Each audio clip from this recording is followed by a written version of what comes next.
Many of the texts from the ancient world which have had a profound effect on the West were initially experienced by most people not by looking at ink on a page, but as sound performed. My own area of research is on the New Testament, and in particular, the Gospels. So why do people believe that in the ancient world, people experienced these texts through performance? Well, there's several reasons. First of all, the word gospel itself means an announcement. It means good news that's proclaimed. Second, literacy rates were very low in the ancient world. Generous estimates say that in urban areas, 15% of the people could read. Included in the 15% were those who for their trade could read the receipts related to their work. So I'm a potter, I could read cup and plate, but that's it. That's not what we usually think of in terms of literacy. It's a little bit like saying somebody who works at Taco Bell is bilingual, right? Not quite. This means that 85 out of 100 people, if they were going to encounter these narratives at all, would encounter them through hearing someone else perform it. Third, the cost of texts was very expensive. The materials were expensive and the process was laborious. You had to write out each letter by hand.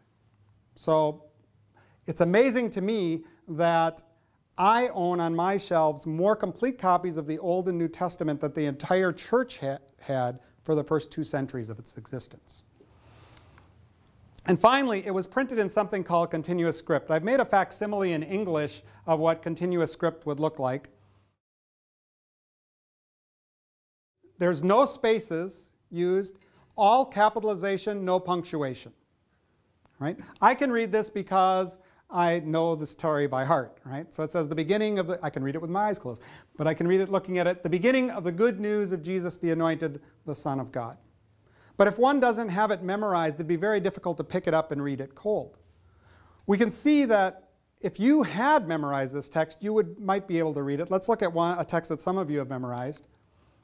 And this says, is this the real life? Is this just fantasy? Caught in a landslide, no escape from reality, open your eyes. You could read this if you've sung Queen's song, Bohemian Rhapsody, enough that you know it by heart. And it could cue you, it could be an aid to memory if there's a few words that you always stumble over.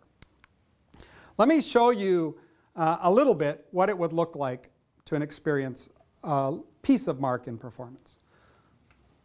And you'll look at me, not at the screen. Great. The beginning of the good news of Jesus, the Anointed One, the Son of God. Just as it's written in the prophet Isaiah, look, I'm sending my messenger ahead of you who will pave your way. The voice of one crying out in the wilderness, prepare the way of the Lord, make his paths direct. And it was so. John baptizing in the wilderness, proclaiming a baptism of turning around for the pardon of sins. And the whole Judeans and all the Jerusalemites came out to John and were baptized by him in the Jordan, publicly admitting their sins. And I'm going to have to stop there. I'd like to go on, but I'm going to stop there. Just take a second and think about how that felt different than other ways you may have encountered this same narrative. What difference would it make to think about these texts as performed in the ancient world? Well, these are some things that have occurred to me. First of all, it means that the people doing the interpretive work were not the 15 or less % who could read, but it was a work of all the people. Anyone who had ears to hear could do the work of saying what this text means for their lives. Second, if I order 2 volumes of the same edition of a Bible from Amazon, and I turn to page 305 in both of them, it looks exactly the same. Right? I think subconsciously this gives us the idea that in the ancient world the texts were fixed, rigid, uniform.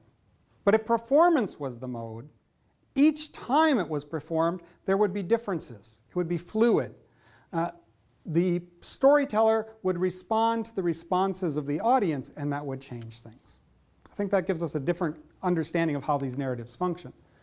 Because of that, it means that the whole person was engaged, not just like from here on up with ideas and doctrines. You might notice there was emotional engagement in the text, pathos, right? So this would be a different way of understanding it as well. And finally, it moves the narrative off of a paper-thin space and puts it in a larger space so that it actually fills up the room. I hope that you felt like the narrative was encircling you and you were inside of it. Maybe you were the Judeans coming out or the Jerusalemites, right?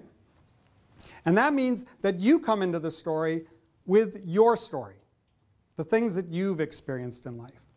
An African-American theologian named Pete Perro helped me to understand a little bit what this is like. He said this: whereas the white churches struggle to make worship relevant to the rest of the week's work and play, the black experience is to make the week's work and play and struggle the stuff of worship. Storytelling also invites people to do that, to bring all of their life into the space of the story and seek engagement in it. When you do that, the story is no longer about back then and over there, but it becomes a story for me, for me. Thank you.